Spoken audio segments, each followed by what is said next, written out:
নমস্কার, শুভ সকাল বন্ধুরা।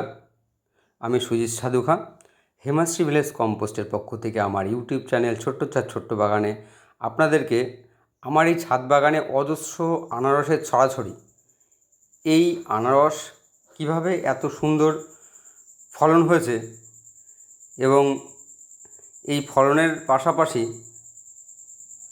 আনারস সংগ্রহ করা এবং তার সঙ্গে যে অজস্র চারা গাছ নতুন আমি পেয়েছি সে বিষয়ে আপনাদেরকে আলোকপাত করব। তো তো বন্ধুরা, দেখতেই পাচ্ছেন আমার এই ছাদ বাগানের এই ছোট্ট অংশটিতে, এই ছাদের ছোট্ট অংশটিতে টবের মধ্যে যে গাছগুলো, আনারস গাছগুলো আমি রোপণ করেছিলাম গত বছর, সেই গাছের প্রত্যেকটি গাছে একটি করে আনারস হয়েছে এবং তার পাশাপাশি অজস্র চারা গাছ কিন্তু হয়েছে। তো বন্ধুরা, হেমাশ্রী ভিলেজ কম্পোস্ট ভারত সরকারের খাদি বোর্ড কর্তৃক প্রশিক্ষণপ্রাপ্ত এবং অনুমোদিত সংস্থা, আর এর বৃহত্তর অর্থনৈতিক সহযোগিতায় আছে ইন্ডিয়ান ব্যাংক এবং সরকারি বিভিন্ন রকম প্রশিক্ষণের মাধ্যমে উন্নত মানের জৈব সার এবং ঔষধ হেমাশ্রী ভিলেজ কম্পোস্ট বিভিন্ন উন্নত মানের প্রযুক্তি দ্বারা প্রস্তুত করছে এবং বাজারজাতকরণ করছে, এবং যার গুণগত মান কিন্তু অসাধারণ। তো এই হেমাশ্রী ভিলেজ কম্পোস্ট উৎপাদিত সার ওষুধ দ্বারাই কিন্তু এই আনারস গাছগুলো রোপণ করা হয়েছিল, আমি রোপণ করেছিলাম। এবং দেখতেই পাচ্ছেন এই আনারস সংগ্রহ করছি, ফল সংগ্রহ করছি, তার পাশাপাশি ফলের সাইড দিয়ে দেখুন অজস্র চারা আমি কিন্তু পেয়েছি। তো আমি আমার প্রিয় ছাদ কৃষিতে মনোনিবেশ রাখা বন্ধুদেরকে অনেকেরই বিগত বছরগুলোতেও আনারসের চারা আমি কিন্তু দিয়েছিলাম। এবছরেও অনেকে আমাকে বলেছেন যে দেশি আনারসের চারা কিছু দেওয়ার জন্য, এবছরও আমি তাদের হাতেও তুলে দেব। তো বন্ধুরা দেখুন, হেমাশ্রী ভিলেজ কম্পোস্ট বিভিন্ন রকম জৈব কৃষিজ উপকরণ প্রস্তুত করে, প্রক্রিয়াকরণ করে এবং বাজারজাতকরণ করে, যেমন জৈব সার কম্পোস্ট বা ভার্মি কম্পোস্ট, সয়েল টনিক যেটা মাইক্রোনিউট্রিয়েন্ট গাছের উন্নত মানের নিউট্রিশন যোগায়, এনপিকে অনুখাদ্য সহ সব রকম খনিজ উপাদান সরবরাহ করে, উরোপ্লাস হার্বাল সয়েল টনিক, জৈব ভিটামিন, জৈব কীটনাশক, জৈব ক্যালসিয়াম, এই ধরনের উপকরণ কিন্তু উৎপাদন করে। এবং এই ধরনের উপকরণ সহজেই পাওয়ার জন্য স্ক্রিনে দেওয়া মোবাইল নাম্বারে আপনারা যোগাযোগ করতে পারেন। আর বলবো বন্ধুরা, এই ধরনের ভিডিওগুলি যদি আপনাদের ভালো লেগে থাকে তাহলে অবশ্যই এই ধরনের ভিডিওগুলি আপনার প্রিয়জনের মধ্যে শেয়ার করুন এবং আপনাদের মতামত কমেন্টের মাধ্যমে প্রকাশ করুন।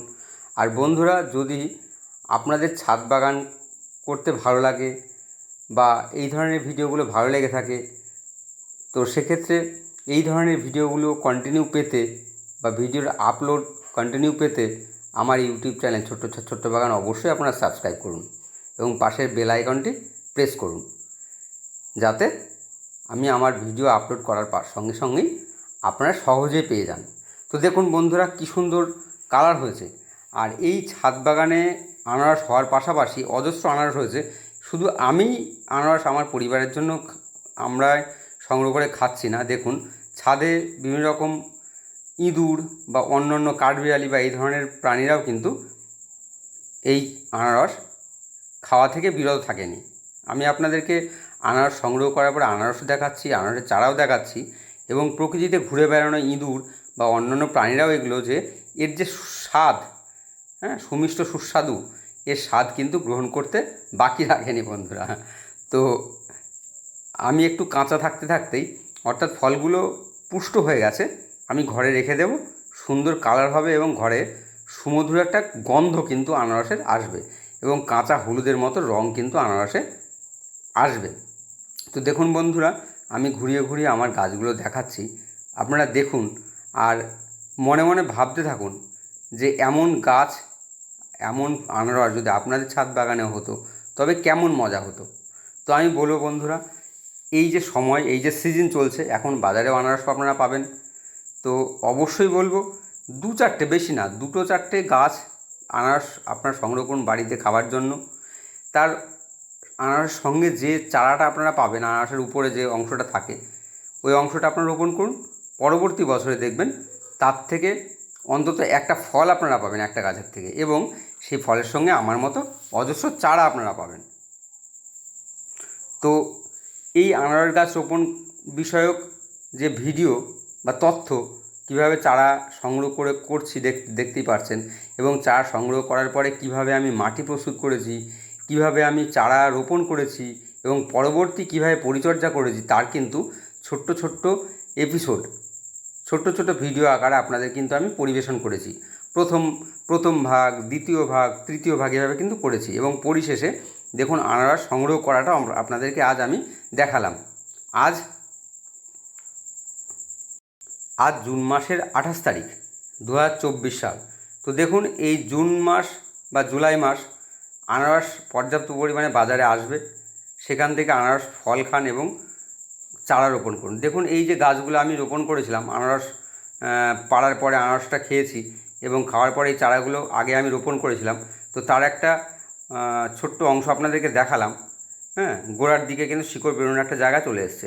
প্রথম অবস্থায় প্রাথমিকভাবে আপনারা এই ধরনের কালো কালো পলিটপ সংগ্রহ করে তার মধ্যে অর্ধেকটা জৈব সার এবং অর্ধেকটা মাটি মিশিয়ে হালকা জল দিয়ে ভিজিয়ে রাখবেন, এবং তারপরে আলতোভাবে গাছগুলোকে বসিয়ে দেবেন। দেখবেন চারা তৈরি হবে, এবং চারা তৈরি হওয়ার পরে জৈব সার 40% এবং মাটি বেলে দোআঁশ মাটি 60%, এই রেশিও মেনটেন করে আপনারা এইভাবে দ্বিতীয়বার কিন্তু চারাটা রোপণ করবেন, রিপোর্টিং করবেন।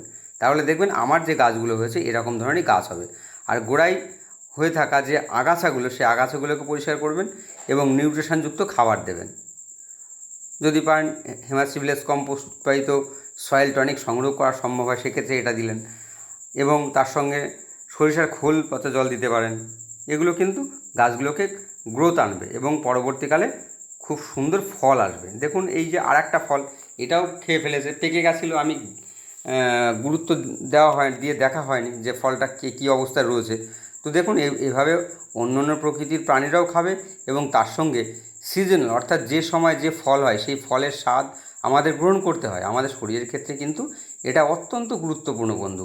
তাই বলবো যে কোনো ফলের গাছ যদি সম্ভব হয় আমার আপনার প্রত্যেকের উঠানের, ছোট্ট উঠান বা পড়ে থাকা যে ছাদ, সেখানে আপনারা রোপণ করুন, এবং এই ধরনের রোপণ বিষয়ক তথ্য আমার ইউটিউব চ্যানেল ছোট্ট বাগানের মাধ্যমে হিমাশ্রী ভিলেজ কম্পোস্টের পক্ষ থেকে কন্টিনিউ পেতে থাকবেন।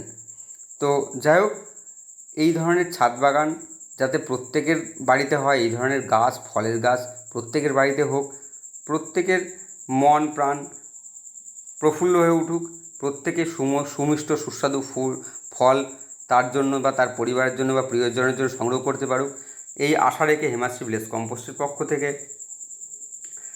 গাছ রোপণ ও পরিচর্যা বিষয়ক